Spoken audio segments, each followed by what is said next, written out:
नमस्कार दोस्तों, मेरा नाम नंद कुमार है। हमारे चैनल का नाम है यूनिवर्सल डिस्कवरीज। ये वीडियो ग्रेविटी की नई डिस्कवरी का 27वां पार्ट है। इसके पहले के 2 वीडियो में हमने लाइट के बारे में विश्लेषण किया है और पिछले वीडियो में हमने हमारे सोलर सिस्टम का जो उदाहरण लिया है उसमें हमने देखा कि हमारे सूरज की लाइट हमारे प्लूटो तक पहुंचते पहुंचते इतनी डीम हो जाती है कि प्लूटो पर से हमारा सूरज हमारे चांद जैसा दिखता है। प्लूटो पर अगर सूर्योदय होता है तो वो हमारे पृथ्वी पर के चंद्रोदय जैसा होगा और वो भी वहाँ पर सूरज का साइज हमारे चंद्रमा से भी छोटा दिखेगा। मतलब कि हमारे सूरज की लाइट प्लैनेट दर प्लैनेट डिस्टेंस के अनुपात में कमज़ोर पड़ती जाती है। इसको देखते हुए हमारा ये कहना है कि लाइट की स्पीड वैक्यूम में 3 लाख किलोमीटर पर सेकेंड है। ये तो सच है, मगर वो लाइट हमेशा उसी स्पीड में हजारों लाखों सालों तक यानी कि उतने लंबे डिस्टेंस तक भी वैक्यूम में चलती रहती है तो भी उसकी स्पीड में उसके सफ़र में कोई भी बदलाव नहीं आता, ऐसा पूरा विज्ञान मानता है। ये एक यूनिवर्सल कांस्टेंट है, ऐसा कहता है। तो हमारे सूरज की इतनी पावरफुल लाइट तो सभी ग्रहों तक समान पहुंचनी चाहिए थी। हाँ, उसकी हीट एनर्जी डिस्टेंस के अनुपात में कम होती जाती हो, लेकिन ऐसा नहीं होता है। खुद हमारा खगोल विज्ञान हमारे स्पेस मिशन में किए गए रिसर्च के तथा दूरबीनों द्वारा किए गए स्टडीज के आधार पर ये कहता है कि कौन से प्लैनेट पर हमारे सूरज की लाइट की ब्राइटनेस कितनी है। वो ये तक बता देता है कि हमारे सूरज के लाइट की पहुंच कहाँ तक है। दोस्तों, हमने पिछले 2 वीडियो में लाइट के बारे में जो विश्लेषण किया है, हमने लाइट को जिस नज़रिए से देखा है, जो सवाल उठाए हैं, उन सब का विचार करने के बाद हम ये कैसे मान ले कि लाइट की स्पीड हमेशा कांस्टेंट रहती है। अब आइंस्टाइन अपनी स्पेशल थ्योरी तथा जनरल थ्योरी ऑफ रिलेटिविटी में और अपनी ग्रेविटी में लाइट के बारे में क्या कहते हैं वो देखते हैं। आइंस्टाइन कहते हैं ऑब्जेक्ट जितना भारी होगा उतना बड़ा या गहरा कर्व वो स्पेस टाइम में बनाएगा, उतनी ही ज़्यादा वहाँ पर ग्रेविटी होगी। ऐसे स्पेस टाइम फैब्रिक की चादरों पर से जब लाइट ट्रेवल करती है और उसके रास्ते में ऐसे बड़े ऑब्जेक्ट ने बनाया हुआ कर्व आता है तो उस लाइट को उस कर्व में से होके गुजरना पड़ता है।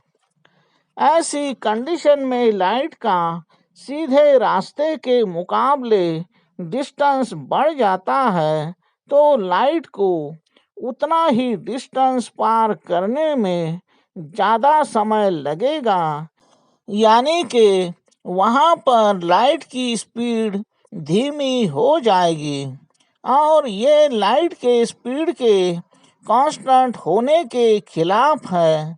इसलिए वहाँ पर समय ही बेचारा स्लो चलता है और लाइट के कांस्टेंट पर आंच नहीं आने देता। लेकिन इसके पहले ही हमने ग्रह तारों के भार को यानी वजन को खारिज किया है। हमने ये साबित किया है कि स्पेस में किसी भी छोटे बड़े ऑब्जेक्ट को खुद अपना भार या वजन नहीं होता। इसी एक पॉइंट के ऊपर पूरे यूनिवर्स में के स्टार प्लैनेट का भार गायब हो जाता है। तो स्पेस टाइम में उन्होंने बनाया हुआ कर्व भी गायब हो जाता है। तो वहाँ पर कर्व वाली ग्रेविटी भी समाप्त हो जाती है। उसी तरह स्पेस में बिछाई स्पेस टाइम की चादरें भी गायब हो जाती हैं। इन सब के साथ स्पेस टाइम फैब्रिक से जुड़े समय को भी गायब होना पड़ता है। इसलिए हमारी नई डिस्कवरी के अकॉर्डिंग यूनिवर्स में का पूरा स्पेस एकदम खाली है। उसमें स्टार प्लैनेट जैसे ऑब्जेक्ट जैसे थे वैसे ही है, मगर अब स्पेस में फैब्रिक नहीं है, समय नहीं है, आइंस्टाइन वाली ग्रेविटी भी नहीं है। तो जब किसी भी स्टार से निकली हुई लाइट वैक्यूम में स्पेस में ट्रैवल करेगी तो उसके रास्ते में दूसरे स्टार्स या प्लैनेट तो आएंगे, मगर उस ऑब्जेक्ट ने बनाया हुआ कर्व नहीं आएगा। ना ही वहाँ पर लाइट का डिस्टेंस बढ़ेगा और ना ही वहाँ पर समय को धीमा होना पड़ेगा।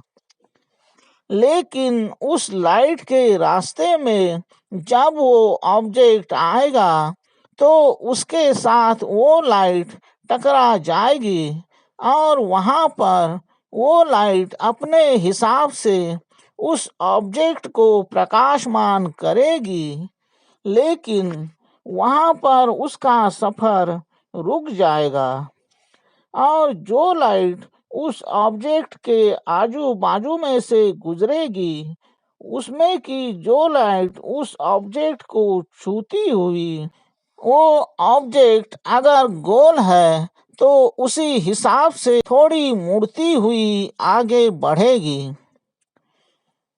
तो इस तरह से लाइट पहले भी ट्रैवल करती थी और जब आइंस्टाइन के कर्वेचर मौजूद थे तब भी करती थी और आज हमारी डिस्कवरी सामने आने के बाद भी वो वैसे ही ट्रैवल करती रहेगी। मतलब कि किसी के गलत अनुमान लगाने से या सही भी अनुमान लगाने से यूनिवर्स को, नेचर को या किसी भी सिस्टम को कोई फर्क नहीं पड़ता, लेकिन विज्ञान को जरूर फर्क पड़ता है। गलत अनुमान से, गलत निष्कर्षों से पूरा विज्ञान ही रास्ता भटक जाता है और उसके साथ पूरी दुनिया भी रास्ता भटक जाती है। दोस्तों, पिछले 18वें पार्ट से लेकर इस 27वें पार्ट तक हमने आइंस्टाइन की ग्रेविटी तथा स्पेशल और जनरल थ्योरी ऑफ रिलेटिविटी को लगभग पूरी तरह से गलत साबित किया है। अभी लास्ट में हमने लाइट की स्पीड को तथा कांस्टेंट को भी लगभग गलत ठहराया है। लेकिन लाइट के स्पीड पर तथा उसके कांस्टेंट होने पर विज्ञान को तथा आइंस्टाइन को इतना विश्वास होने के पीछे विज्ञान का ही एक गलत निष्कर्ष जिम्मेदार है। विज्ञान बिग बैंग थ्योरी को मानता है और बिग बैंग 13.5 अरब साल पहले हुआ और तभी उस यूनिवर्स का जन्म हुआ। उसके बाद करोड़ों सालों की प्रक्रिया के बाद पहले स्टार का जन्म हुआ और उसी के साथ इस यूनिवर्स में लाइट का भी जन्म हुआ। विज्ञान को लगता है कि उस पहले स्टार की लाइट भी अभी तक स्पेस में ट्रैवल कर रही है, यानी कि लगभग 13 अरब सालों से वो अपने 3 लाख किलोमीटर पर सेकंड की रफ्तार से आगे बढ़ती ही जा रही है। उसी तरह उस स्टार के बाद समय समय पर इस यूनिवर्स में जो अरबों स्टार्स ने जन्म लिया है, उनकी लाइट भी उसी समय से विश्व में स्पेस में चारों दिशाओं में ट्रैवल कर रही है। हमारे सूरज का जन्म अगर 4.5 अरब साल पहले हुआ है, तो उसकी लाइट भी 4.5 अरब सालों से पूरे स्पेस में ट्रैवल कर रही है और वो अब तक 4.5 अरब लाइट ईयर दूरी का अपना सफर पूरा कर चुकी होगी। और जब तक हमारा सूरज अस्तित्व में रहेगा, वो तथा इस यूनिवर्स के अरबों सूरज की लाइट भी उनके या इस यूनिवर्स के अंत तक ट्रैवल करती ही रहेगी। तो इतना बड़ा रोल विज्ञान ने या जिस किसी साइंटिस्ट ने इसकी खोज की होगी, उसने लाइट के नाम पे कर दिया है। लाइट का यही प्रिंसिपल बिग बैंग थ्योरी में भी बहुत ही महत्वपूर्ण भूमिका निभाता है और आइंस्टाइन ने भी लाइट के इसी प्रिंसिपल को, यानी कि लाइट वैक्यूम में हमेशा 3 लाख किलोमीटर की स्पीड से चलती ही रहती है, वो कभी भी कम ज़्यादा नहीं हो सकती, वो हमेशा कांस्टेंट ही रहती है।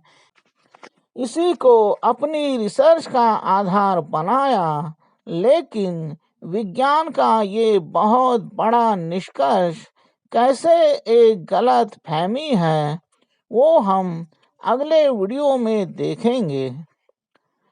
तो दोस्तों, इस वीडियो में बस इतना ही। फिर मिलते हैं अगले वीडियो में।